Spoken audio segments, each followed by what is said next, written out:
UK Cinema History, Season 2, Episode 13, Sleuth, directed by Joseph Mankiewicz and starring Laurence, Olivier, and Michael Caine.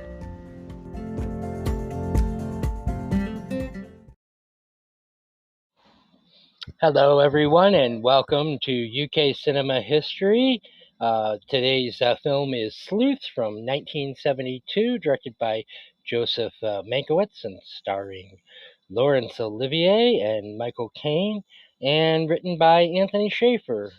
Just waiting for my co-host to show up, but in the meantime, I'd like to thank you all for coming. This was selected by our co-host Sila, who of course runs the Aristopopian Poet Room, and we're gonna, as soon as he gets here, I'm just gonna turn the room over to him.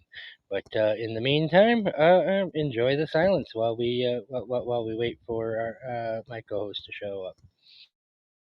How did we lose 3 people in 30 seconds? What happened? I don't know. I don't know. No, I think they just popped in to see what it was. Yes. Good to see you. Hi, how are you, my friend? I'm good. I'm warning I'm a little sleep deprived, but I'll do my best. We'll do our best to try and keep you awake.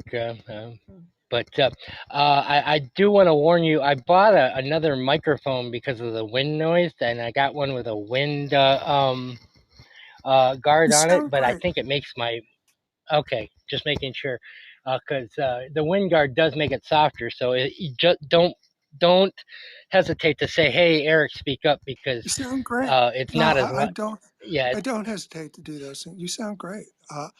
I but thought I'm just warning you ahead of time, just because I'm not going to know I'm talking too softly because I'm used to my old mic that was very sensitive. when you hear the replay, you'll know I'm being honest with you. You sound terrific. Good. But anyway, so how are you? While we're waiting for Sila, you seen anything good in the last week? Run across anything interesting? Well, I watched the wrong Sleuth initially because there's a 2007 version, and they're both on YouTube. So I watched the later one first, but I'm glad I did because it was kind of interesting. But it also made me appreciate the original more because I think the original is far superior to the 2007 version. Hey, Sila, great to see you. Yeah, but we'll Likewise. get to that. Hello. Good to see you, Sila. I'm going to turn this over to you. This was your choice of film, and we're going to let you, as usual, run the show. You actually also are doing next week's film, The Elephant Man. So I get a 2-week vacation. Lucky me. Well, uh, since I came, uh, I'm sorry, I was involved with a telephone call that was important, and that's why I'm a couple of minutes late. But I came while Hai was mentioning the two versions, and I had the same situation. I watched first the one with Michael Caine as the older man and Jude Law as the younger. And I don't know how I came to that. I think it was through Judd that I came to this film, and then I discovered there was another one, so I watched it. the The detail, the for me, it is not enough to put minimalism to make accents of wealthy, of wealth, or overabundance, and that's what I have in my memory with with the Jude Law version, that it was very minimal, everything. But this one is very, I don't know, it just, and um, Laurence Olivier, I mean, both of them, they make such an incredible um, display of these characters.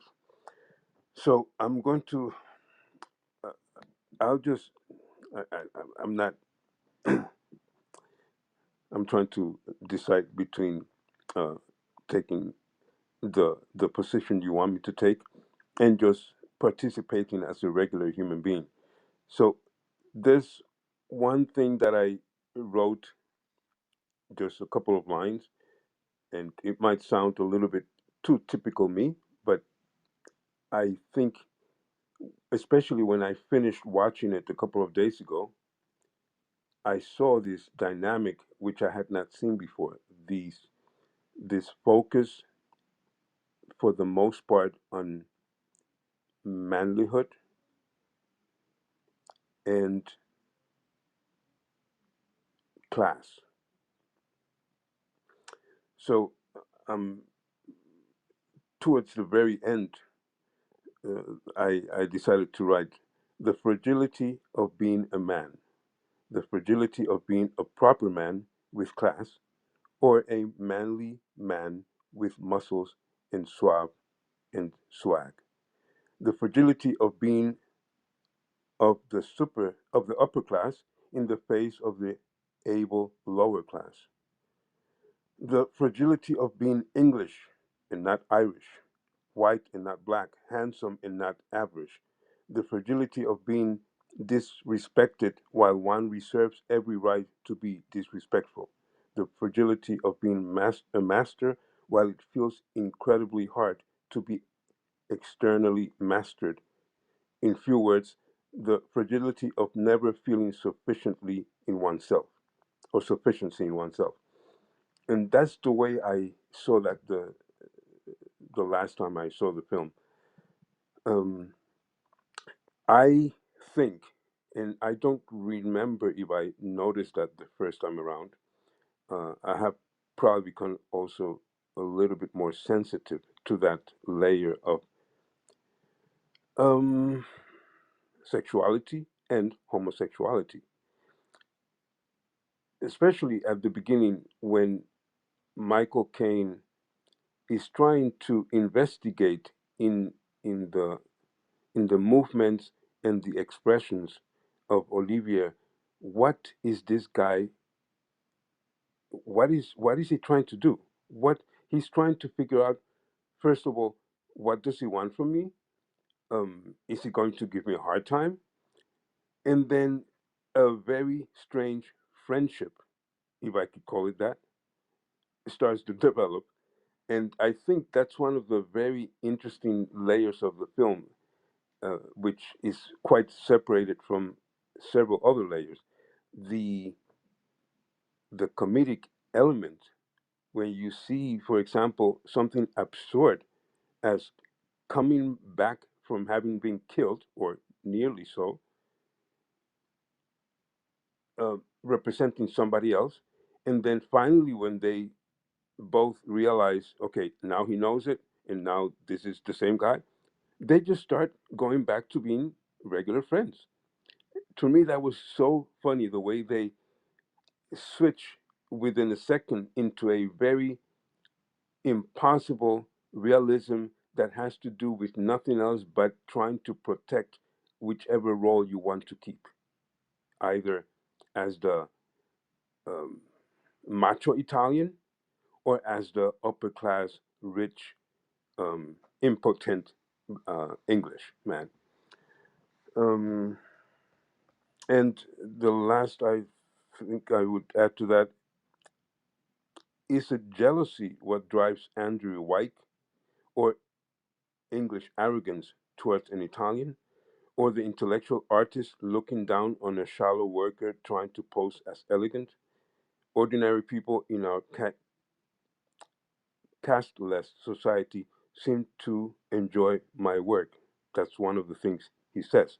Do you live above, behind, or under your shop?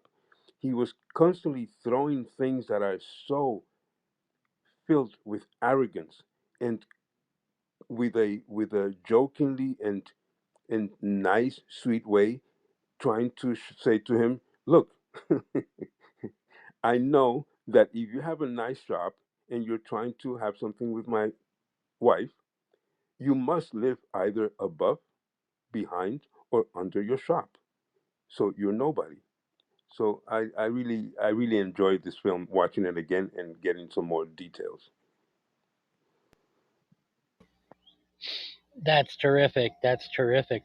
Um, I think the remake actually makes a even larger point out of that kind of friendship that when the Harold Pinter screenplay makes a they actually have a scene where they discuss kind of hey, maybe we should team up and get, because we're so good at pranking each other. And but as you pointed out, not quite.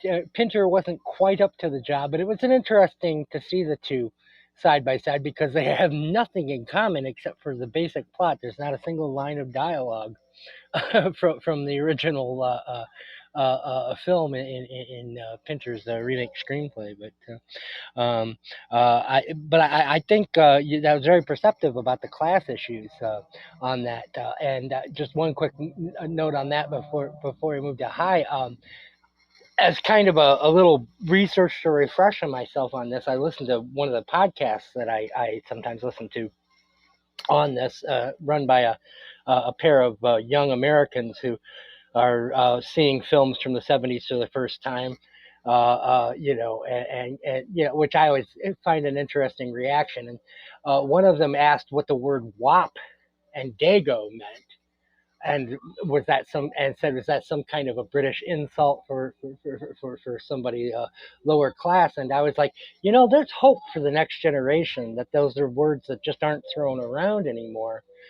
Because I have a friend named Dan Tuminello whose literal nickname growing up was Little Dago Bastard. That's how, and so, to me it's kind of hopeful that this next generation is like, I wonder what those words mean. So anyway. But hi, your reflections on Sleuth. Okay. First of all, Sila, thank you for selecting this. I I saw this, but many, many years ago, and I really enjoyed seeing it again. And I also kind of enjoyed seeing the remake, even though I watched it accidentally. But I was glad to see both versions. I think the remake, as I was saying at the start, makes me appreciate the original more. Um, but it's interesting in its own right. So I'm going to share some things, first of all, that I got from a Michael Caine interview.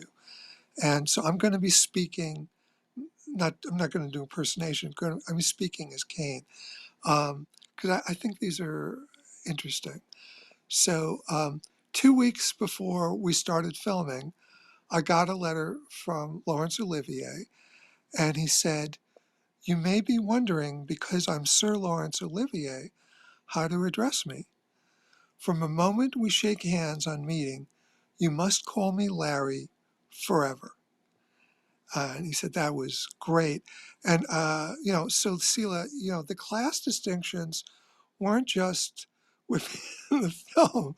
The Michael Caine, who's a very working class background, was very was very aware of the class distinctions with Olivier, and Olivier was sensitive to that. And I thought it was very sweet and thoughtful of him to do that.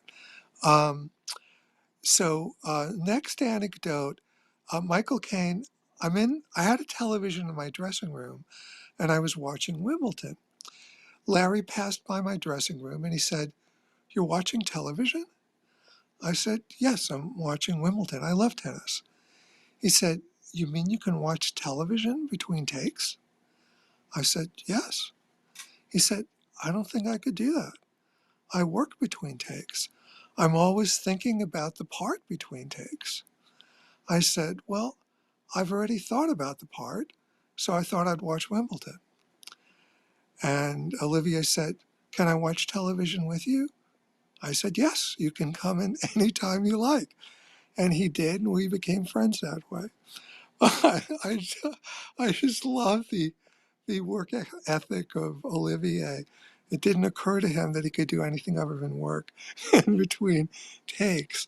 Um, also, during filming, they did the very emotional scene, where Olivier's character is about to shoot um, Caine's character with a blank cartridge.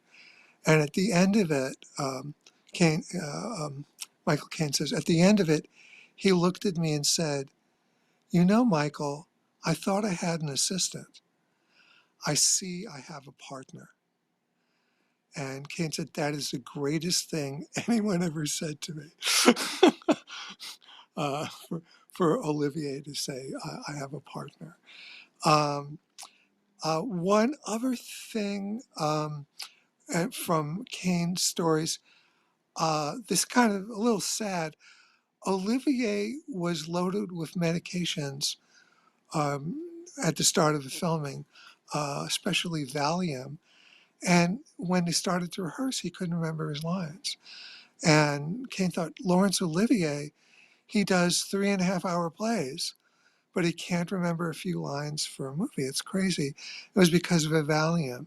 So then he stopped taking the Valium and he could remember the lines.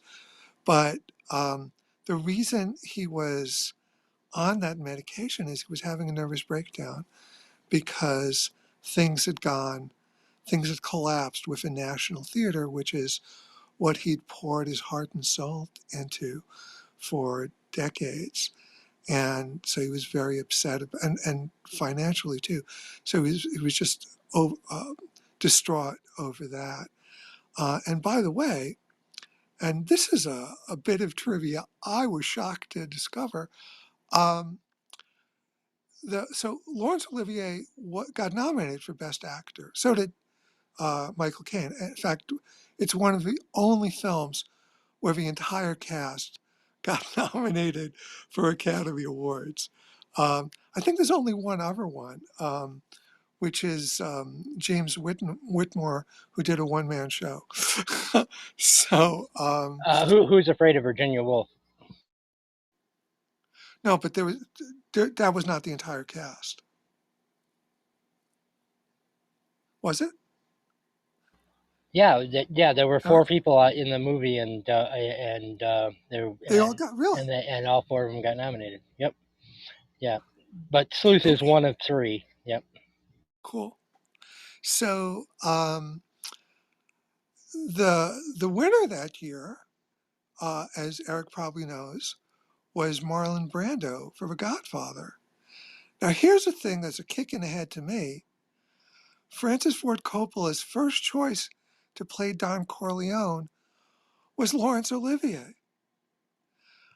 Olivier had perfected an Italian accent for the role, but then he turned it down because of his poor health. So that's mind-boggling to me. So he ended up losing to Brando, playing the role that he was the first choice of. And speaking of casting, Michael Caine was not the first choice or even a second choice for Milo. The first choice was Albert Finney, but then it was decided he was too plump to play the character. And then the second choice was Sir Alan Bates. And Alan Bates was offered the role, but he turned it down because it was a play at the time. He went to see the play, and at intermission, Milo is shot, and Bates figured, oh, that's it. My character is over, and it was he said it was, quote, unbecoming of an actor of my stature to play a character who dies halfway through the story. So because he didn't stick around for intermission, he turned down the role. So that was interesting. Um, and the reason this movie was notoriously difficult to watch for years because it wasn't available anywhere, and now we had to watch it through YouTube. It was not like the first choice because it was free. It was the only choice, and the reason is that um, the movie got purchased by a pharmaceutical company, Bristol Myers Squibb, which started an entertainment division. And then shortly after it purchased the rights for Sleuth, the entertainment division got dissolved, leaving the movie's distribution rights in limbo. And it's still in limbo. Nobody's ever acquired it. So nobody owns Sleuth. So that's why we can watch it on YouTube. Um, let's see a few other quick trivia things. Um, the Jolly Jack Tar laughter, that laugh is Sir Laurence Olivier. he supplied the laugh for that dummy. Um, and the photograph raised on the wall to replace the one shot down is of Dame Agatha Christie. And the Edgar Award is by the screenwriter, the playwright, Anthony Shaffer. That's his Edgar. That's on the wall. Um, let me see if there's anything else.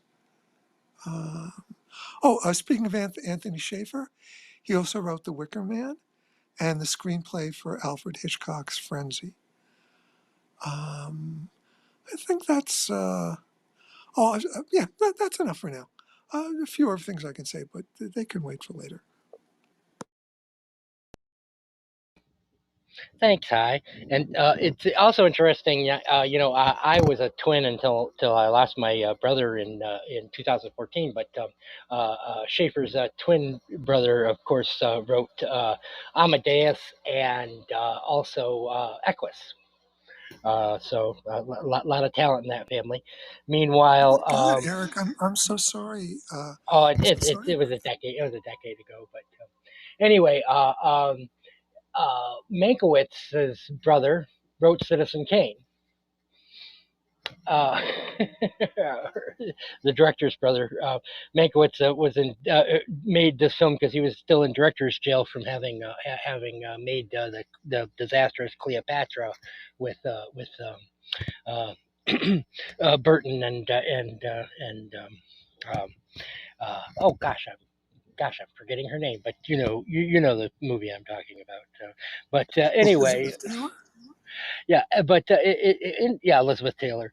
But of course, he's best known for All About Eve, which is an interesting bit of trivia because all of the parts that are mentioned and are listed in the credits as having been played by actors are fake actors, and they've actually all got their own Wikipedia pages. But that was their way of not spoiling the film. And the oh I let me just look it up real quick. But one of them is actually the main character's name in All About Eve. So and that portrait on the wall is actually a painting of Joanne Woodward. I don't know if you mentioned that one. High as far as trivia goes. But as far as my thoughts on the film, my first thought originally was like, this doesn't really feel like a Sila film. Really thought, I wonder why he would recommend it. And then the harpsichord music comes in, the clarinet starts to play kind of over it, and there's this lovely sound, and you realize that you are in a single space for the entirety of the film, and that the production design is going to have to carry all of the weight. And I thought about it, and of course, this is a perfect Sila film because this is something that Sila talks about all the time. You talked about it in Caravaggio, you talked about it in terms of Rashomon, and something that you admire, and you would use words like austerity, and you talked about minimalism, but then you came up with the word or the phrase, and I like that. It's a chamber movie. It's a chamber piece, Correct. Exactly, that is what it is. and it works so well on that level. And one of the things that works so well for me here that didn't work for the remake that Branagh made and Pinter wrote the screenplay for is how he fills that chamber with just wonderful art design, and how that carries the piece along. It's very similar, I thought, to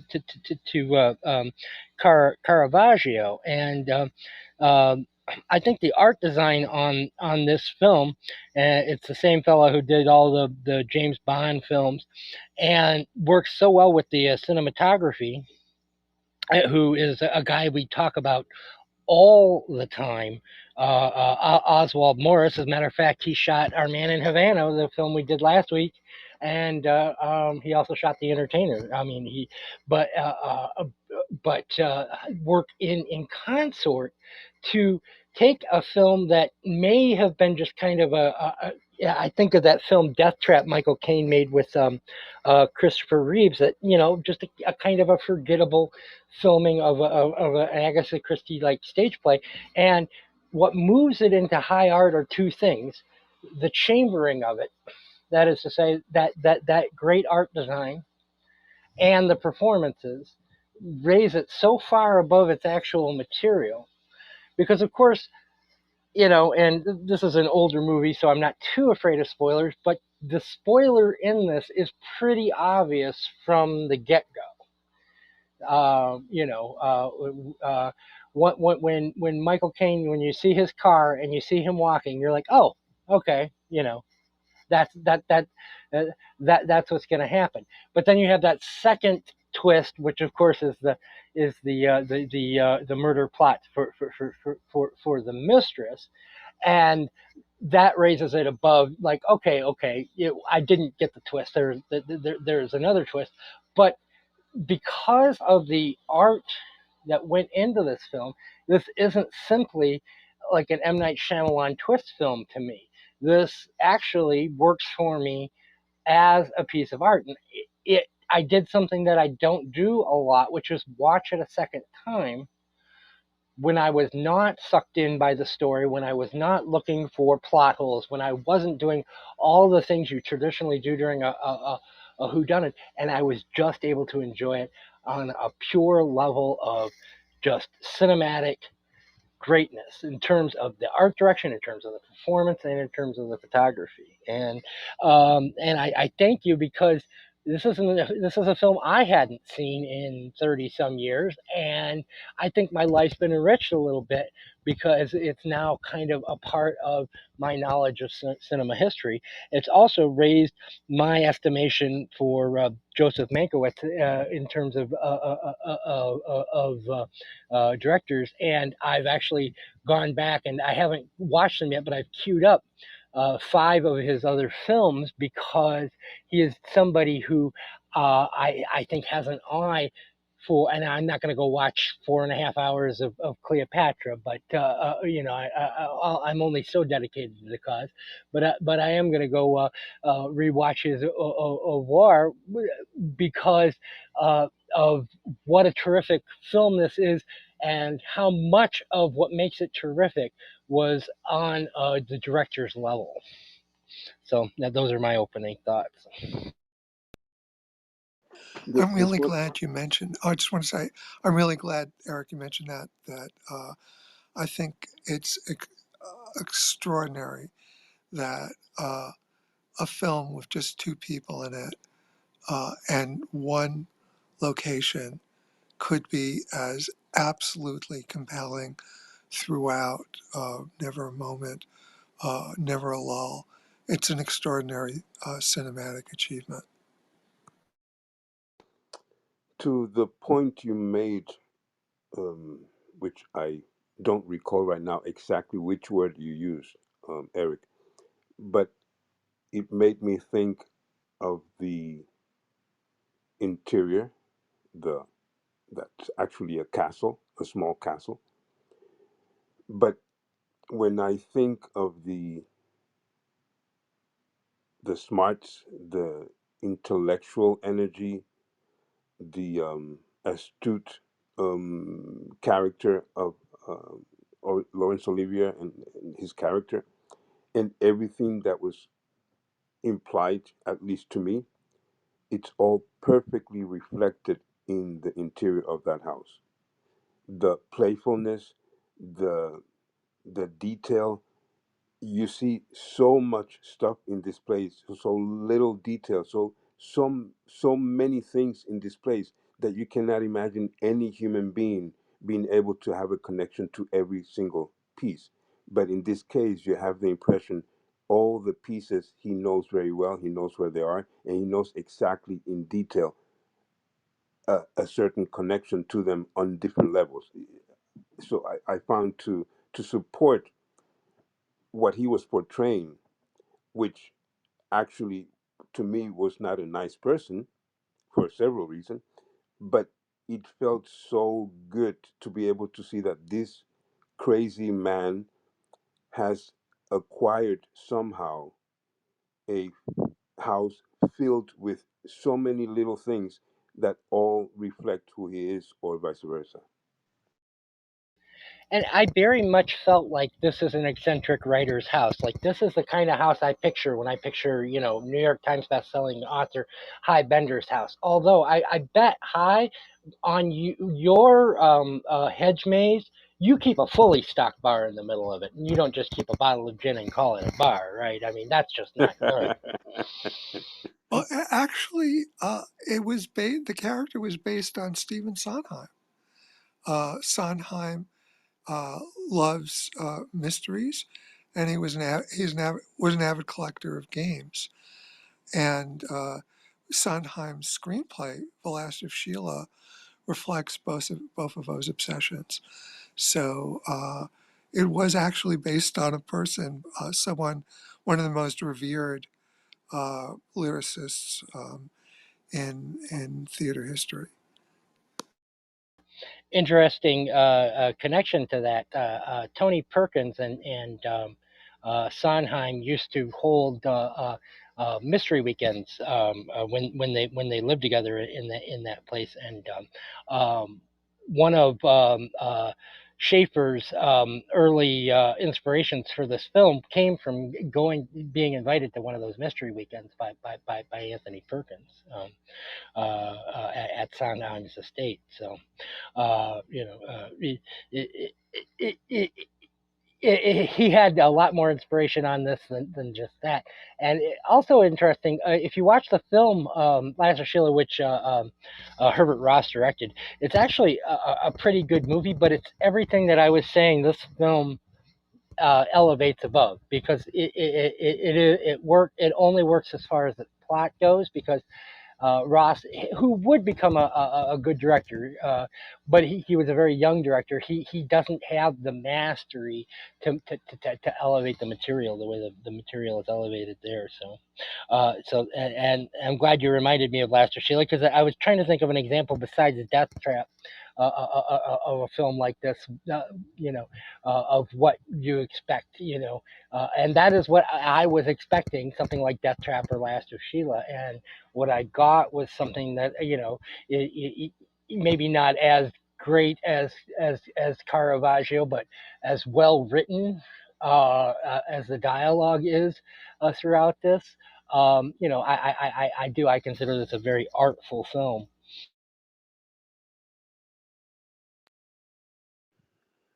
On a negative note, there's one little section that I found I couldn't believe it.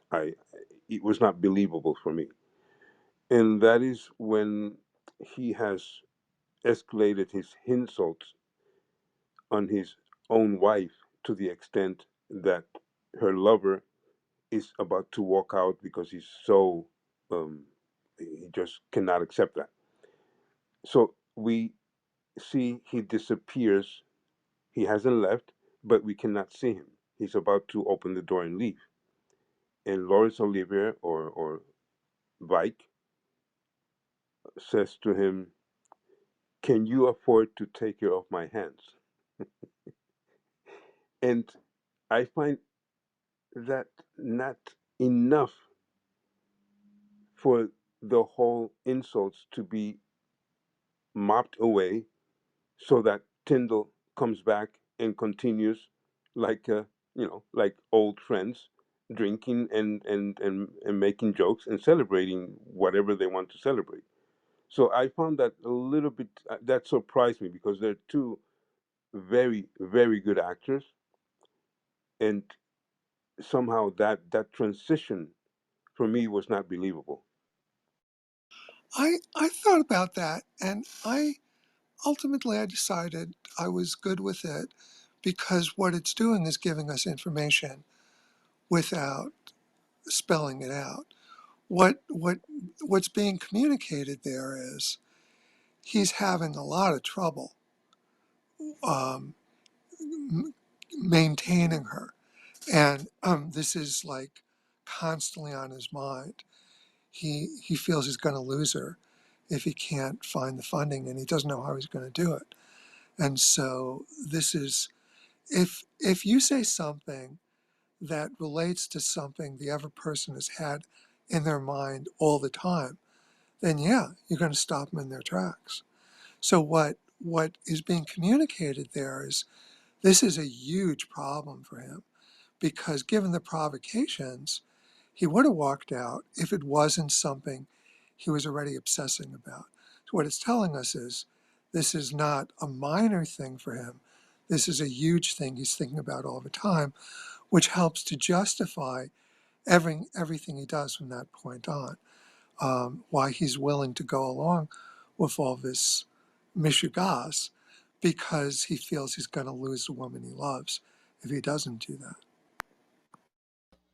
And there is something to be said about the soon to be ex husband. You know, it knows who knows the woman that well, and it tells you more about her than it does about either of them. And the way it struck a chord. Like I think back in my own life when after my ex-wife remarried, and I had some inherited some insurance money. Uh, they needed a loan, and her husband came to me, and he was trying to explain it. And I was like, "You don't have to explain a thing. I was married to her for a decade. I know how she spent." And I was like, no, of course I'm going to help the mother of my children. Don't worry about it. And he paid it back right away, and he actually gave me an extra $100, which I thought was weird. And and there are relationships like that, but then there is also something that maybe Michael Caine at that point is playing the long game. That's something that I came to on my second viewing is perhaps Caine is more on to him during that first act of it, and is because because he is seems to become a lot more intelligent in that second act, and it made me kind of wonder if maybe he's kind of playing dumb playing along, knowing full well that he's a smart enough fellow that he'll end up getting the upper hand. Uh, that was an interpretation too.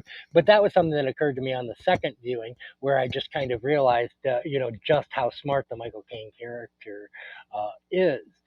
But it also raises a very good theme that Sila kind of touched on, which is that idea of competition. What are you doing with that cue in your hand? Well, I was waiting for you to miss. And then Michael Caine has the great speech about,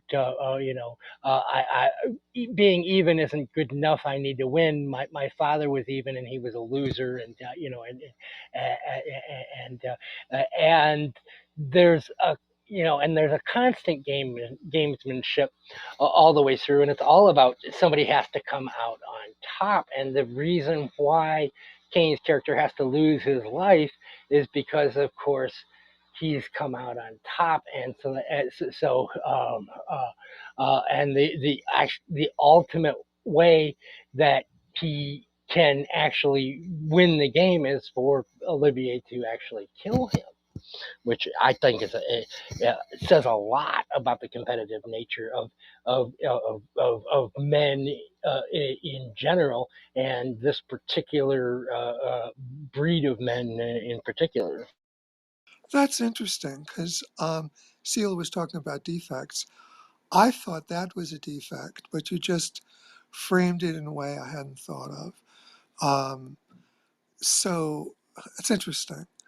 Um, my visceral reaction was kind of like from because I'm thinking of it from a class perspective. There's a movie called Freaks by Todd Browning, and it's these bunch of you know people who are uh, not mainstream. They've got various things that are different from what people normally. They might have three arms or missing a leg, or they have a horn coming out of their head or whatever, and they're like at a circus. And the idea is that we should feel sympathy and empathy for these people who have a different appearance, but they're still people. And isn't the world terrible for not seeing them as people? And then at the end, there's this guy who's mean to them throughout, and the revenge that they play on him at the end is he wakes up, and it turns out they turned him into one of them, into a freak. And that is the great punishment of a movie, which is incredibly, from a certain perspective at least, incredibly problematic, because all throughout the movie you're arguing that you should see the inner person, and you should not view people by external appearance. And then the big punishment at the end is to turn him into one of them. What does that say about their self-image and their self-esteem? That the worst punishment they can give to somebody is to make them one of them. On the other hand, you could say from the way Eric is looking at it, that it's not about them. It's not the way they're looking at it. It's the way he's looking at it. From his perspective, it's the biggest punishment you could give to him. So even though they don't feel that way, he feels that way.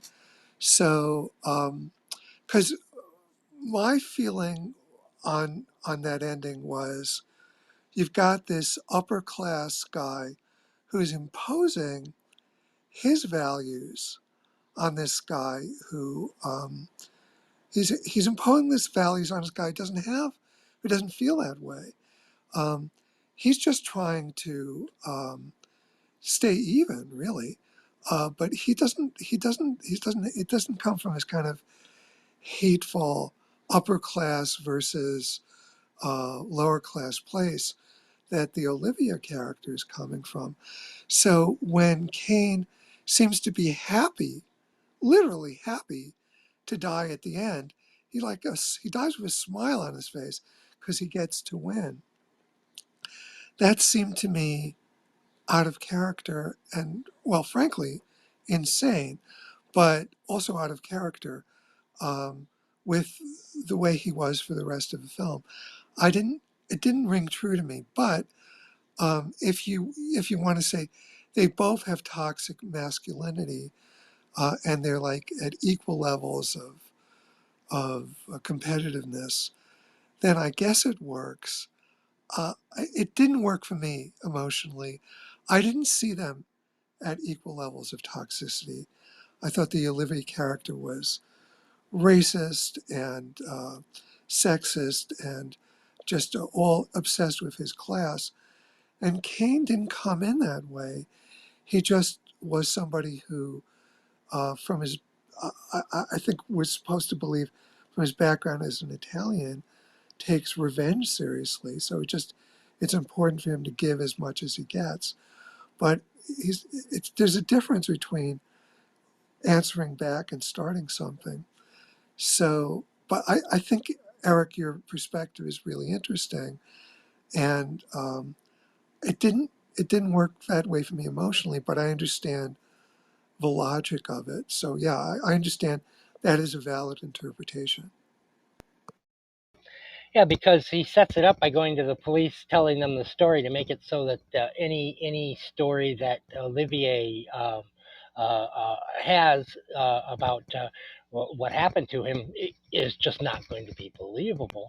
And No, but excuse me, but that's the whole point. If he was really competitive, he wouldn't go to the police. He would keep it between them. The fact that he does go to the police shows to me he doesn't take the game in its pure form the way Olivier does. true, except he says it, and it's a line, and I understand that explaining a flaw, that doesn't make it not a flaw in a film. But he says to him, "I knew at the time that they weren't going to take me seriously. You're a published a big time author, and I'm just some git who's banging your wife. Uh, but I did tell the police to come and visit us tonight to ensure my safety, and." My interpretation of this on the second viewing is that he wants Olivier to believe he didn't go to the police, and he wants Olivier to think that he didn't that he's taking the purity, so to speak, of the game seriously, and but that since he knew the police weren't going to take him seriously on what was a crime that was committed on him, but it's just too hard to explain because of the whole burglary and all of that was the only way that he was going to win the game, so to speak. It just doesn't hold up to me because that, to me, is just beyond. It's beyond human. People, and it doesn't fit his character. So I don't buy that. Also, he couldn't know that the police would conveniently come by just in the nick of time. He didn't know if the police would ever come by. So I don't think that he sacrificed his life to win a game. I don't think that fits the character that we've seen. It does fit this toxic competitiveness. So if you want to say the movie is about that, it fits that, but it doesn't feel real to me on a human level. Also, you were talking about his intelligence. The other thing that bothered me, in fact, is that it isn't really reasonable for a hairdresser to just throw a character together and be able to act. Where does that come from? It's not explained. That's why in the remake, he's an actor, not a hairdresser, because it's understandable that an actor can do that. It's not really understandable a hairdresser could. Also, the in terms of intelligence, my take, and of course, it's part of the greatness of a film. It could be interpreted different ways. My take was that he really was, he was not really smarter than he seemed to be in the first half. The act of facing his own death kind of kickstarted his brain and took him to a higher level. And so I think in the second half, he was doing things he wouldn't be capable of doing before his near death experience. Well, the accent that he puts on as the inspector reminded me so much of Robbie Coltrane in the Harry Potter movies. You're a wizard, Harry. And it's so broad and over the top,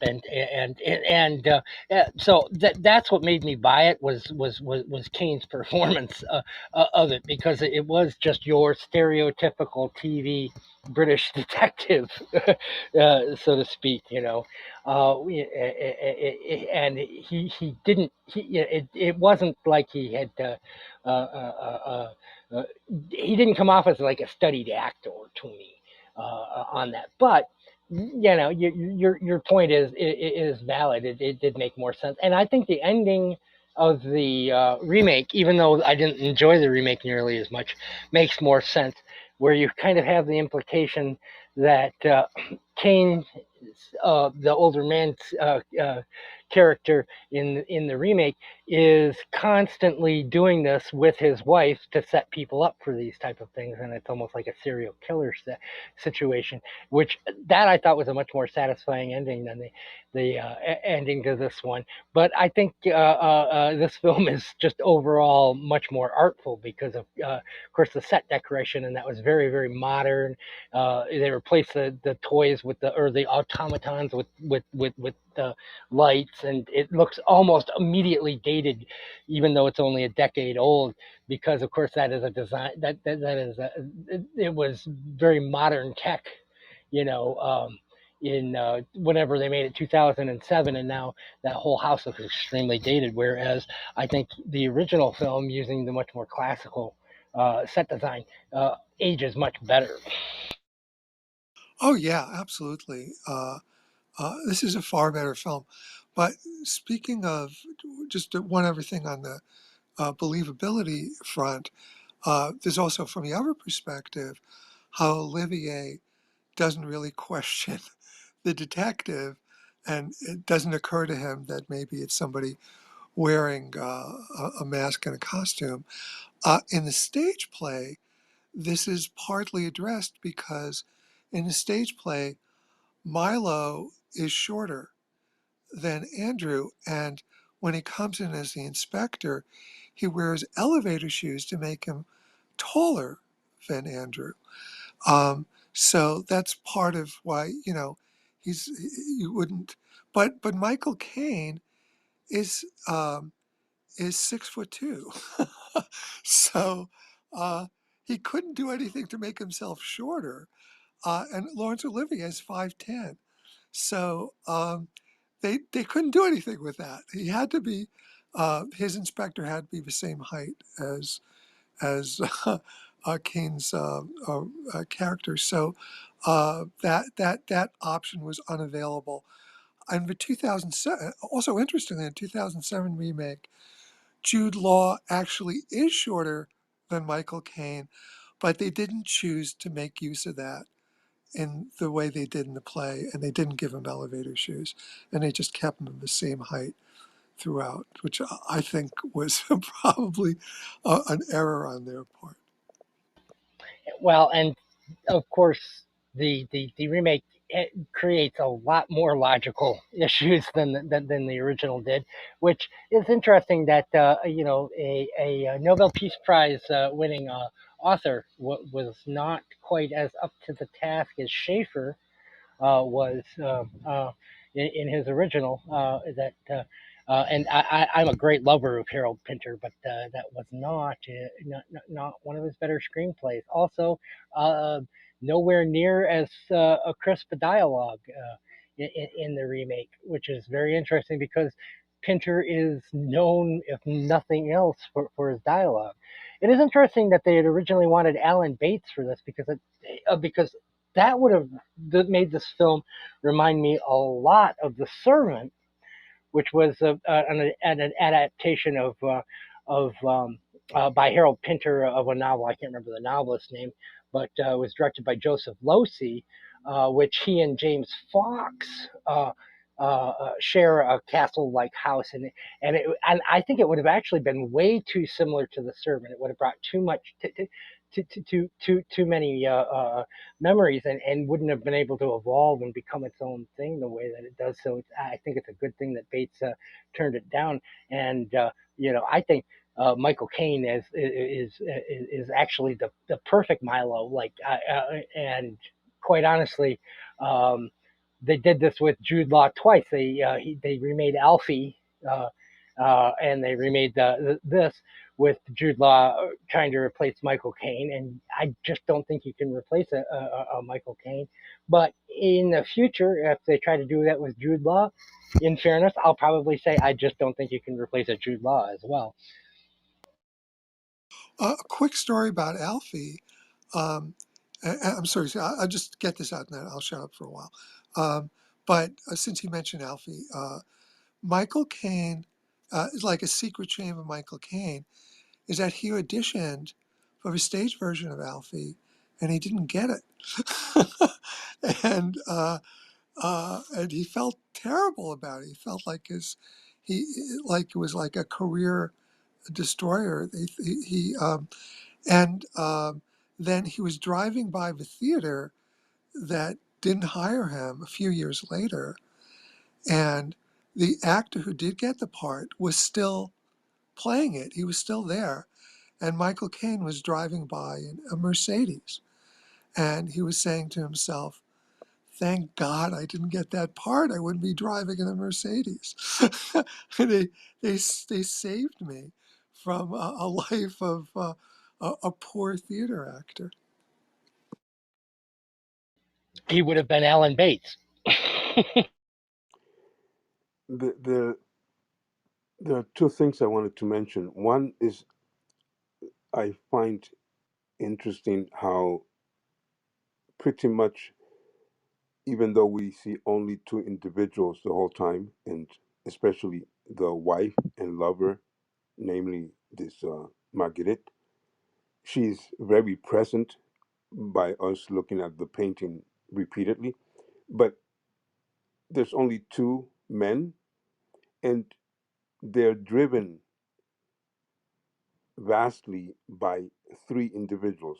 Marguerite, um, Tere, I couldn't grasp the name of the woman that Olivier is having an affair with, and Tingalini, Tindalini, his father. They are very, very much doing most of the things they're doing with these characters in their head or in their hearts, and I think that's one of the most um, I wouldn't say touching, but it's quite outside of the character of the film, where suddenly in two or three scenes, um, Michael Caine gets extremely sentimental and aggressive because of what his father was never able to achieve, but he needs to achieve that. But of the of the dynamic of the whole film, I find his character, for me, does the most change, because even though I find him very likable throughout the whole film, as opposed to Olivier, it is only at the end that he's no longer the one more realistic, but he turns into this laughter when he's dying or about to die. That really does, for me, the film takes him out on a different level. He's no longer the same person who's dying because of the way he laughs, the way the camera takes him. I found that very interesting. How only at the end he stops being part of the regular character that he's playing, but he reaches another level. And I think John Addison's score brings that home as well in that moment, because you have that dead silence and then that small tinkling that turns into, and you think it's going to be chimes or something, and it actually turns into a harpsichord piece that carries you in. And it's interesting. We talk about, because this was what I think the second film with Olivier, because we did the Entertainer. It's a second film with Michael Caine, because we did Children of Men. This is, I think, our third film with Oswald Morris. This is, I think, our fifth film where John Addison did the score. He did all of Tony Richardson's films. He was a person that replaced Bernard Herrmann for Alfred Hitchcock. And to me, I've always had an issue with film scores that try to do the thinking for you, but when it's done well like this, and when it's done well like in Caravaggio, where it's integrated into the action, and it'd be interesting to watch this film without the score because I don't think that the performances would have the impact that they do, and that we would make the connections that we do without it. But as someone with a much more of a musical background than I have, Sila, tell me what you did was the score even anything you noticed, or did it just kind of blend in, or was it something that occurred to you as being interesting or extraordinary? Well, I would not put it on the same level of Caravaggio, but I I liked it. I really liked it. However, it would be an interesting experiment what you just said. Listening to it without the background music, as much as I hate that terminology, but it is the score, and I'm assuming that Zimmer or a few other composers that work on that level, they probably would disagree with me. But for me, a score for me is always background. It is never foreground. And that, but in terms of your experiment or your question, I think it would be interesting because I find the fact that this house is filled with toys, the mentality of toys, the playfulness of toys, and the clear sounds and implications of the toys, because some of them are making musical sounds, because some of them are pianos, but some of them are just making sounds without being a musical instrument. So there's a lot of musicality going on in the realm of the toys. So why add music? It actually, from that perspective, it makes zero sense to add music, because everything that you would want to have as a sphere of sounds could be produced by everything he has in the house, playing even one instrument at the time. It was crazy what he had in there. So I like the music, but I imagine I would be very happy without it.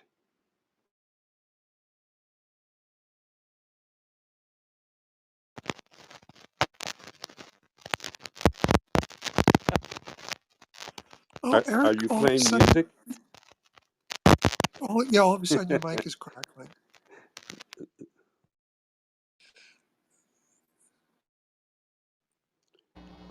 I don't know, Eric, but Is it better now? I moved Yes, the wind the guard. yes, crackling yes, went away. yes. Yeah.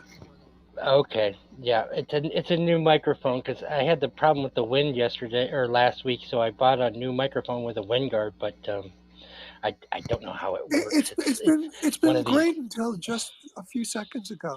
It's been perfect until Yeah, just a few seconds. I moved the wind guard on it, and and it's like a little piece of cellophane, and so it yeah.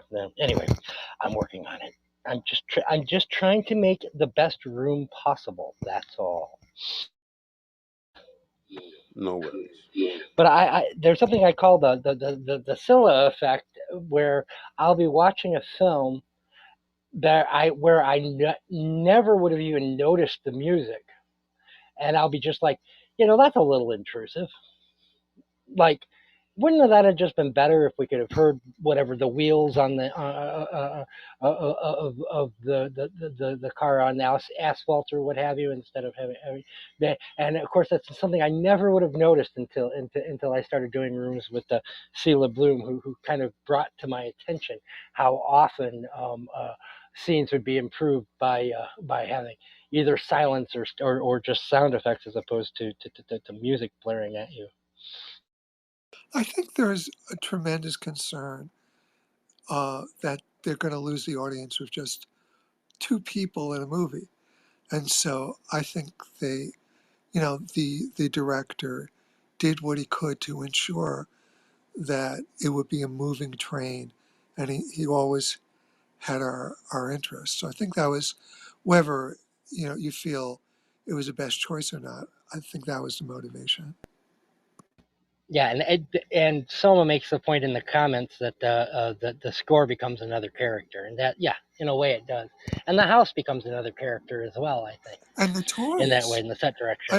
One of the Yeah, delightful things is every now and then you just cut to one of her toys for a reaction shot, as if they have a facial Yes, expression, yes, yes, which is delightful. yes. He does really a lot of excellent work with the presence of the toys, the the functionality, what they do, their expressions, their sounds, suspicious looks from the person that looks like Arabian or something like that with a turban. Very, very well done. Kind of reminded me of those old German expressionist films like Cabinet of Dr. Caligari in that way, especially with his use of the very, very wide angle lens. And so you get kind of the distorted close ups of those automatons, the toys, you know. But the other thing it reminded me of is a film we discussed when we were talking about Lindsay Anderson, which was Oh Dreamland, where he basically took a camera crew through an amusement park and just did close-ups of all of those automatons, and it's unsettling, uh, and it also there are probably some of the when I when we compare again to movies like Death Trap and Last of Sheila, where you're given, I think, too much time to think, and so plot holes become a lot more apparent because of the unsettling mood that is created by all of that, the set direction, the house, the music, all of that. I think it actually becomes an aid to the plot because you're not sitting here going like, well, wait, what is Michael Caine's motivation here, blah, blah, blah, blah, blah. You're not questioning these things. You're unsettled, and it's another way of sucking you into the film. And so I think Selma's characterization of another character in a way that it does. It works the way another character would, and to fill out, the rest of the scene because you only really have the two actors.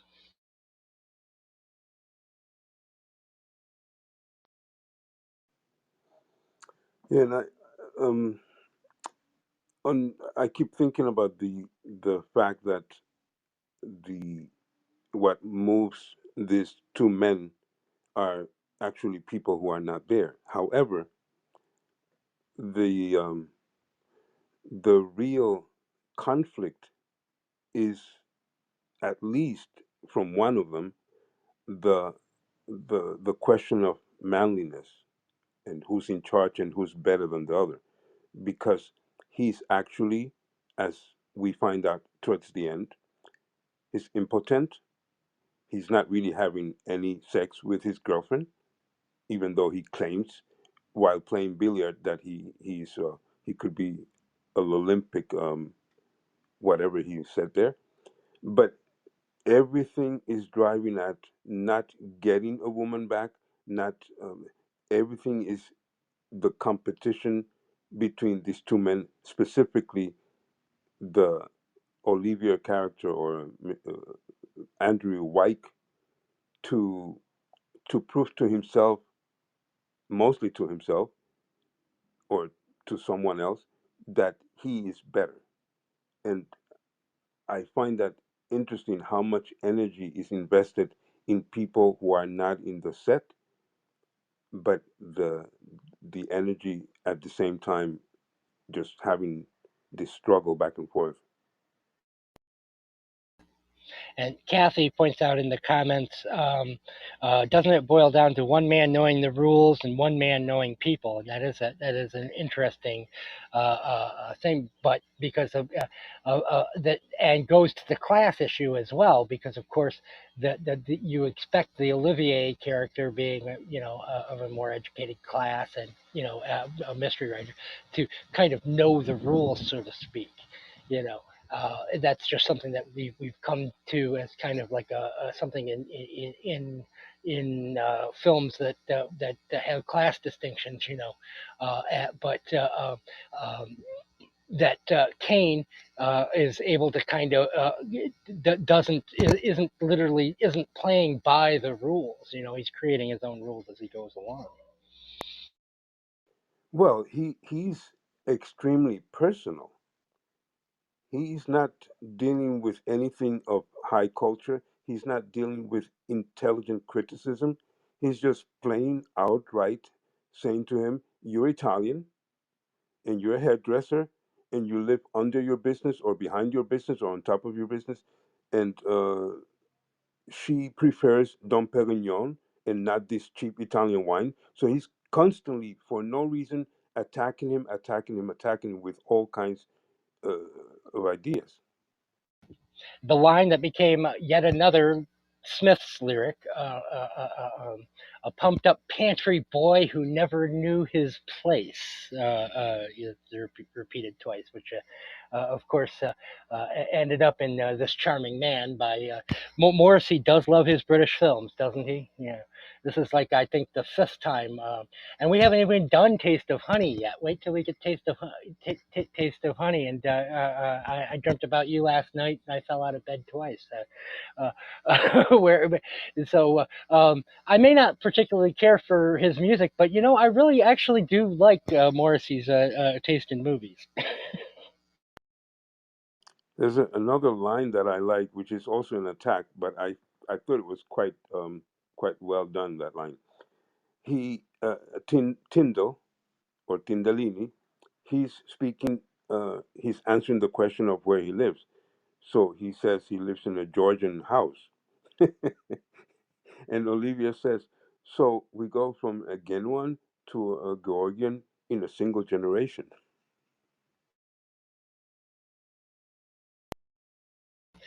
Yeah, and but it is also interesting, that one of the reasons that he gets shot is, of course, Olivier's embarrassment, and his line is something to the effect of, "I can't have you telling people." But what does that really have to do with it? Correct. Yes. He doesn't want to be embarrassed in front of this half wop, blah blah blah, all these other things that he's said about Michael Caine's character. It has nothing to do with who he's going to tell, you know, because whether it's his soon-to-be ex-wife, or that he's practically impotent, all of these type of things. Those aren't secrets that he's worried about Michael Caine telling. He is upset that Michael Caine knows.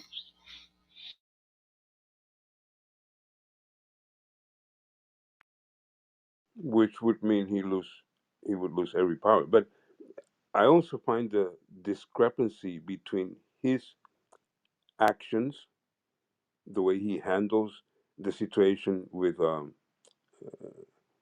Tyndall, that it does not match the great mind he claims to have by writing intelligent detective novels.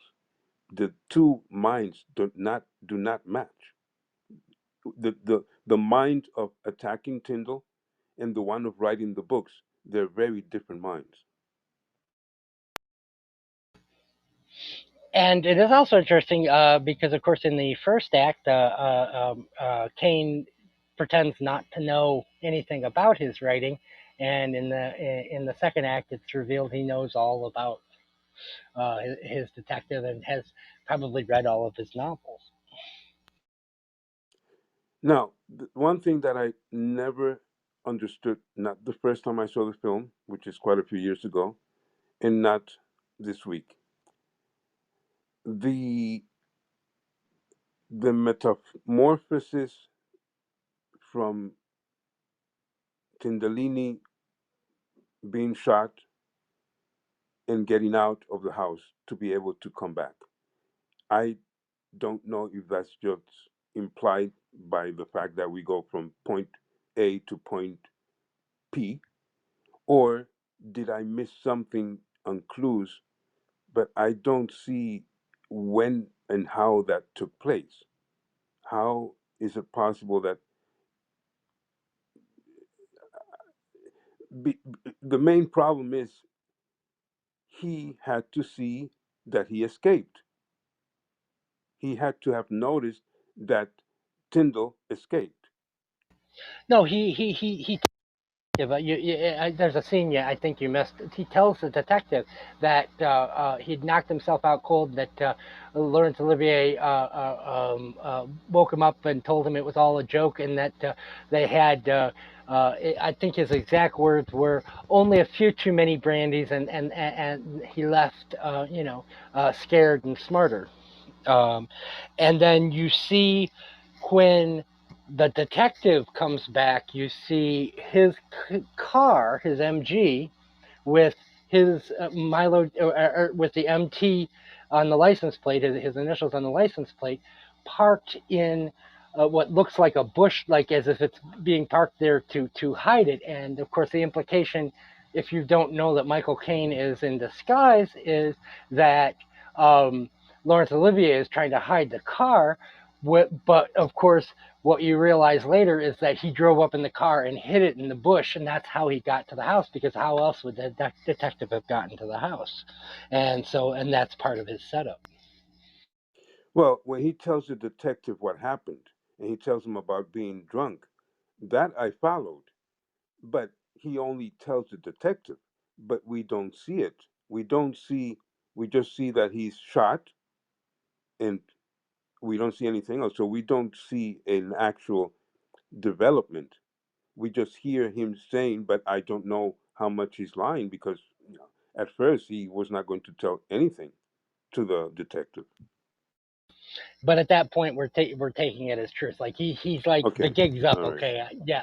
He is attempting to stymie the detective, and it's and your typical police proceduralist is always, they keep asking you the same question, just one more thing, just one more thing.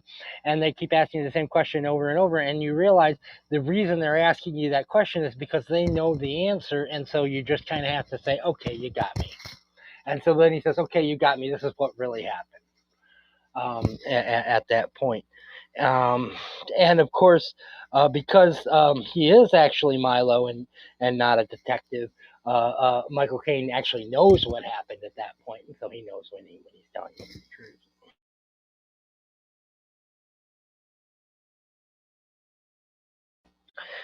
Anything else on Sleuth, or should we start working on programs for next week? Yeah, I thought, well, one of the reasons they didn't show it is because it's one of the most awkward parts of the story. Uh, what happens after he wakes up and he's told it's just a joke?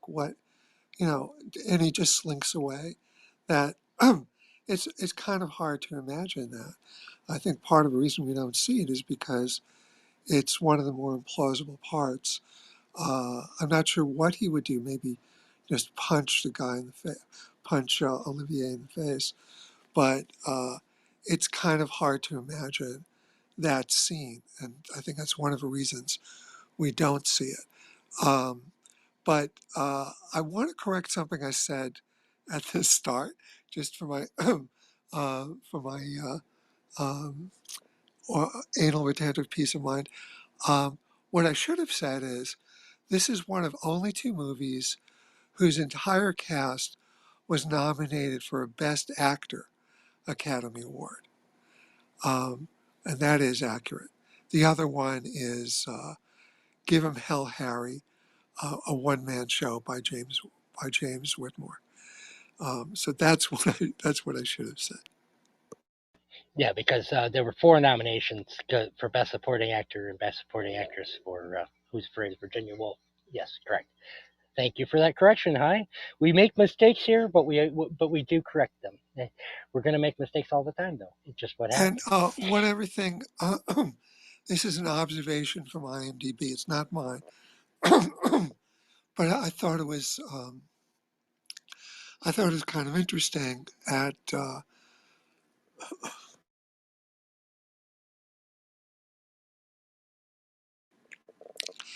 at 45 minutes in, as Milo looks at the jewelry that he thinks he's going to steal. Andrew says, Moses looks upon the promised land. And first of all, that's a good line, but IMDb points out that um, Moses never got to enter the promised land, only look at it from a distance. So you could argue it was Andrew giving Milo a clue as to what was going to happen, which is like too clever by half. But I like that, whether whether it was intended or not. Um, I, I like that. Excellent, excellent. Well, I'm going to move now to any closing thoughts on Sleuth, and then I'll make a program. Sila is going to be guest hosting next week as well. But any closing thoughts on Clue before we start talking about next week? I just want to express thanks again to Sila. Wonderful, wonderful pick. And man, my voice is gone. Thank you, Sila, and thank you, Eric, as always, for hosting the room. Thank you, Hi, and we appreciate you sacrificing your voice for us. Sila, final thoughts. Yeah, I wanted to connect on. Oh, yeah. I moved to do something here with the light, and you said something just now, Hi, and I wanted to connect with that. And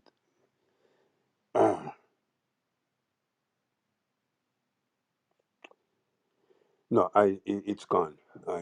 It might come back, but it's gone for now. I'm just always thankful to be able to discuss or converse about these films with the two of you, and sometimes with a few more people, uh, exchanging ideas and views. Also, very thankful for those Kathy, Soma, Victor. I haven't seen for a while. Yelena. It's much nicer when some people are listening. Um, of course, you're always welcome to come up, but sometimes the notes are. I don't read them because I'm not used to that. But thank you for being here. Yeah, I really really enjoyed that film.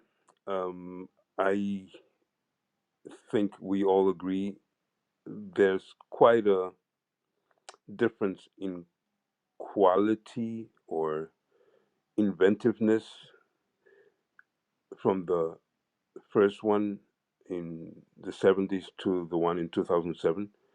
I prefer the old one for many, many, many reasons. But I'm also glad, as you said at the beginning, that I saw the first one, the 2007 first. Um, and actually, at the beginning, I was kind of, I felt a little bit uncomfortable because that was getting too old fashioned for me when I had seen the second one and went to see the first one. But once I finished watching the first one, and after watching it this week again, I really really like this many aspects of this film. Um, so thank you to everyone. Thank you, Sila. In answer to your question, Kathy, I was typing, but Death Trap has a different plot. It's based on a different play and stars Christopher Reeve and Michael Caine, but was very very deeply inspired by this film. Is the answer to that? All right. Next week, I put together these three films with the common theme being an American director making a very stereotypically British film, not necessarily in England because the third one is Orson Welles' Chimes at Midnight, which he filmed in Spain. But the American that we're going to be discussing next week is a fellow by the name of David Lynch. And before we introduce which film we're doing next week, I want to tell my favorite David Lynch story, which is he was driving past a gas station, and there were 5 stuffed parrots, woody woodpeckers, hanging up in a window, and he went and bought them, and he named them Chucko, Buster, Pete, Bob, and Dan, and he put them in his office and made them his assistants. But after a while, he said, they were my dearest friends during a time, but they began to develop certain character traits and ceased to be friendly. And he then guaranteed the audience, they are no longer a part of my life. And so, yeah, that is the director of next week's film, David Lynch, who, and the film is The Elephant Man. So that'll be next week's film. And then we're going to be following that with Orson Welles' Chimes at Midnight, which is the Falstaff character from the Henry IV Part 1 and 2, and the Merry Wives of Windsor, telescoped into one film. Again, Orson Welles, the American, doing the British film. So that's going to be our theme for this month. So. Anything else that you have upcoming, Hi or Sila, that you would like to plug away?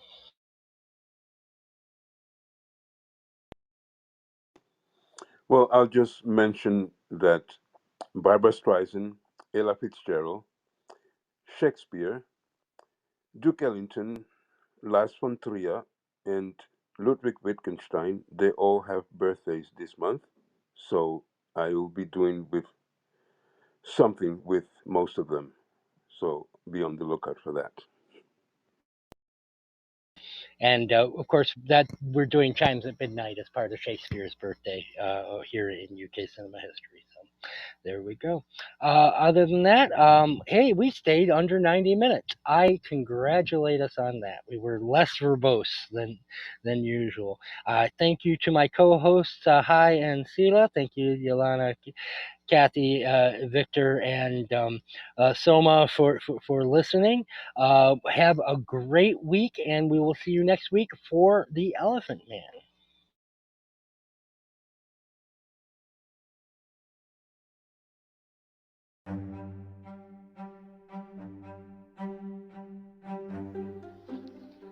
Want to join the conversation?